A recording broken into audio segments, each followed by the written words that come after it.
असली किसान चैनल में आपका स्वागत है। आज के वीडियो में करेंगे टमाटर खेती की बात।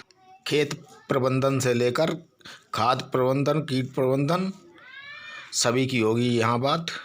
तो किसान भाइयों, हो सकता है ये वीडियो ज़्यादा लंबा हो जाए, लेकिन धीरज रखिए। आप इस वीडियो में आपको अधिक से अधिक और अच्छी जानकारी मिलेंगी, इसलिए इस वीडियो को अंत तक ज़रूर देखें, कहीं आपसे कोई चीज़ छूट ना जाए।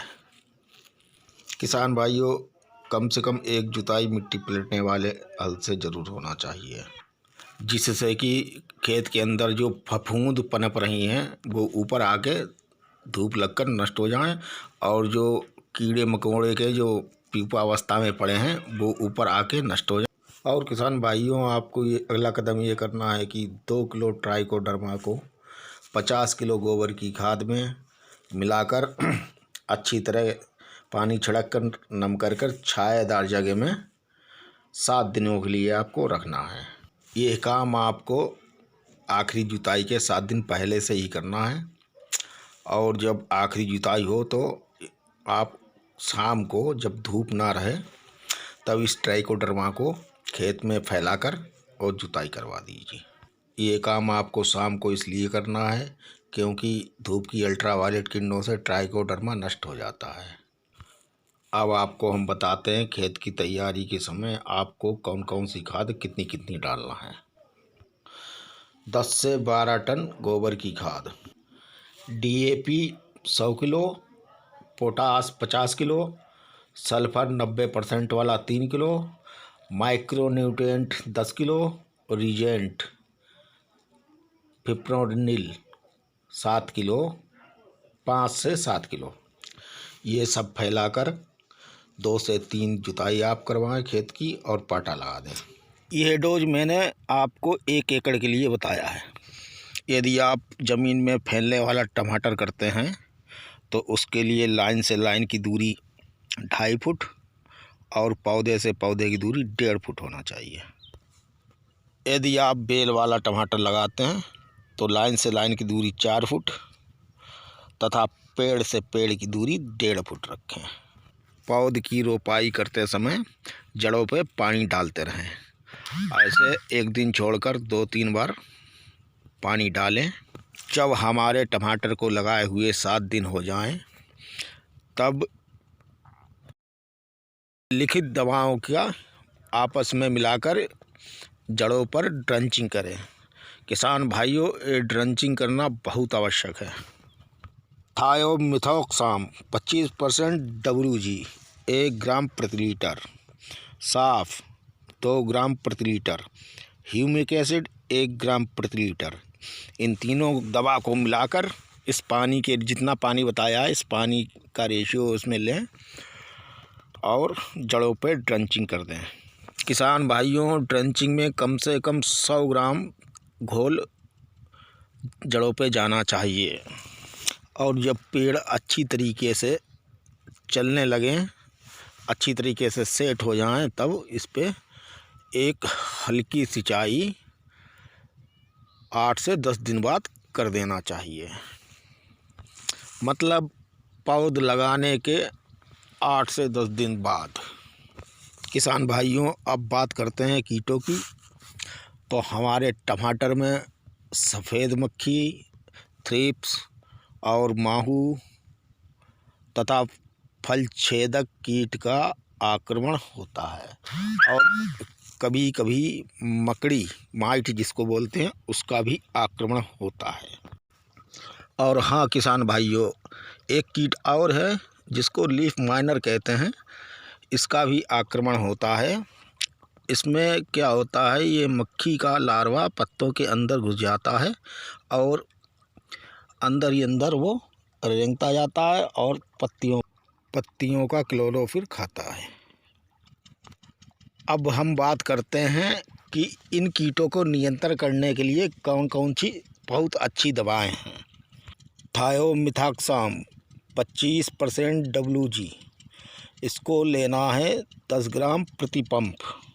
दूसरी दवा है थायोमिथॉक्साम 12.5% प्लस लेमडासाइलोथ्रीन 9.5 ZC।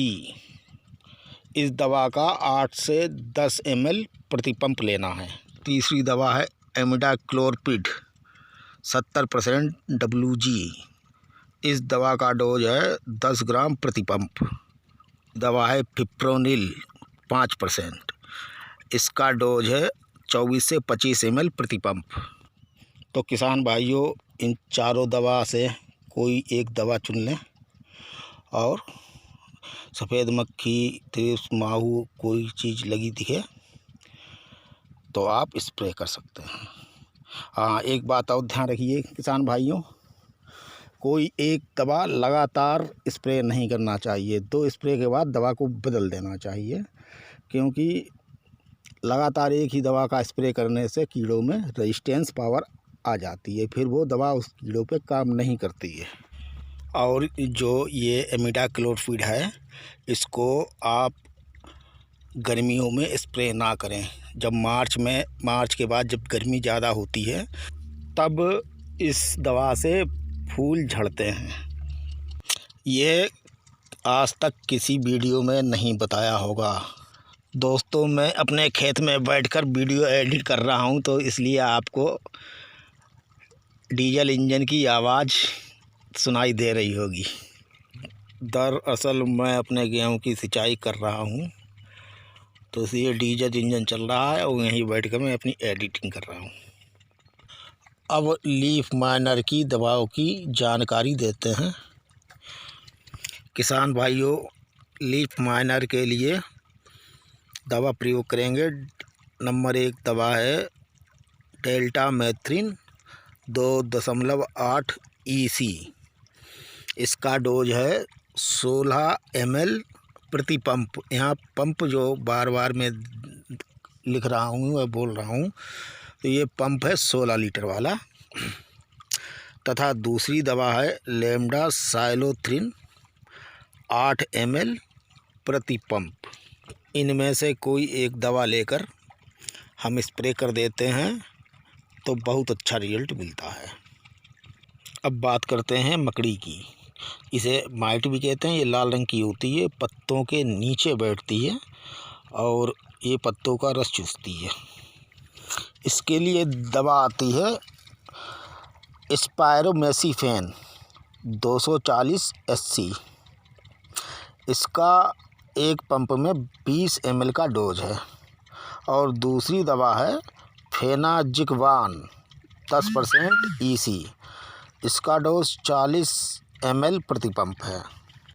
किसान भाइयों, आज वीडियो थोड़ी लंबी होगी, लेकिन फुल जानकारी आज आपको मिलेगी, इसलिए वीडियो पूरा देखें और ध्यान लगा कर देखें। किसान भाइयों, जब हमारे टमाटर के फल आना शुरू हो जाएं और उनमें जब फल भेदक कीट लग जाए तब क्या करें, मैं बताता हूँ।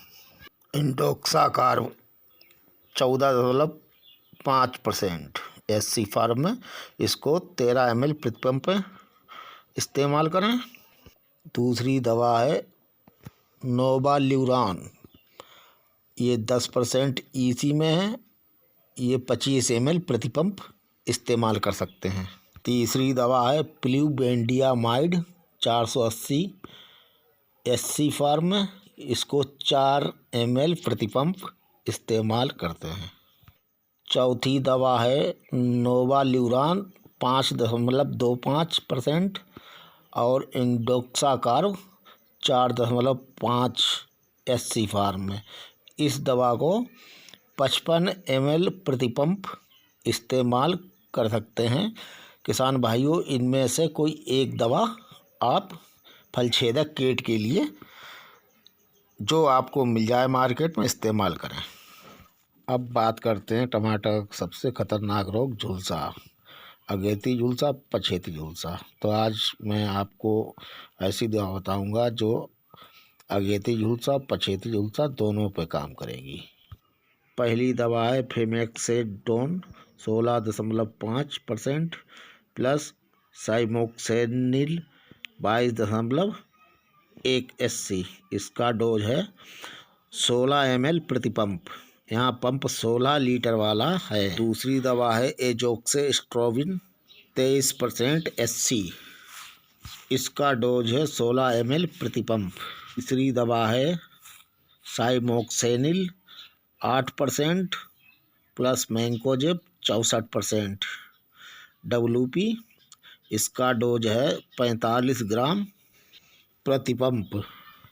इनमें से कोई एक दवा चुनकर झुलसा लगने की अवस्था में आप स्प्रे करके झुलसा को ठीक कर सकते हैं। और हाँ, और ख़ास बात, कोई भी दवा आप डालें फसल में, कीटनाशक हो या फंगीसाइड, उसमें स्टिकर अवश्य मिला लें। यदि स्टिकर ना हो तो प्रति टंकी 4-5 शैम्पू के पाउच मिला लें। अब सबसे अहम विषय आता है कि कौन सी खाद किस अवस्था में और कब कब डालें, कौन से पोषक तत्व डालें जिनसे फल फूल वृद्धि हो। तो किसान भाइयों, जब हमारा टमाटर 20 दिन का हो जाए तब हमको 45 ग्राम NPK 19-19 को प्रति पंप मिलाकर स्प्रे करना चाहिए। और जिन किसान भाइयों के पास ड्रिप सिस्टम लगा हुआ है, वो किसान भाई स्प्रे न करके ड्रिप के माध्यम से आप 3 किलो NPK 19-19 को जड़ पे दे सकते हैं। जब हमारा टमाटर 30 दिन का हो जाए तब हमको 75 ग्राम NPK 19-19 को प्रति पंप के हिसाब से स्प्रे करना चाहिए। और जिन किसानों के पास ड्रिप है वो लोग 5 किलो NPK 19-19 को ड्रिप से दें। जब हमारा टमाटर 32 दिन का हो जाए तब 45 ग्राम कैल्शियम नाइट्रेट प्रति पंप के हिसाब से स्प्रे करें। और साथ में बोरान को भी 15 ग्राम मिला लें। बोरान घुलनशील 20% वाला होना चाहिए। अब हमारा टमाटर 35 दिन का हो जाए तो 5 किलो कैल्शियम नाइट्रेट और आधा किलो बोरान को जड़ पर देना चाहिए। ये सभी को देना है। हमारा टमाटर 40 दिन का हो जाए तब 1261-0 का स्प्रे 75 ग्राम प्रति पंप के हिसाब से करना चाहिए। और ड्रिप वाले 5 किलो ड्रिप से जड़ पर दें। जब हमारा टमाटर 50 दिन का हो जाए तब 13-40-13 को 75 ग्राम प्रति पंप के हिसाब से स्प्रे करें। ड्रिप वाले ड्रिप से दें 5 किलो प्रति एकड़। जब हमारा टमाटर 60 दिन का हो जाए तो 052-34 75 ग्राम प्रति पंप के हिसाब से स्प्रे करें और ड्रिप वाले जड़ पर दें 5 किलो प्रति एकड़ के हिसाब से। जब हमारा टमाटर 65 दिन का हो जाए तब 0050 का 75 ग्राम प्रति पंप के हिसाब से स्प्रे करना चाहिए। और ड्रिप वाले किसान भाई ड्रिप से जड़ पे दें 5 किलो प्रति एकड़ के हिसाब से। बस हमारा वीडियो यहीं ख़त्म होता है। किसान भाइयों, हमारे वीडियो को लाइक कीजिए, शेयर कीजिए और चैनल को सब्सक्राइब कीजिए।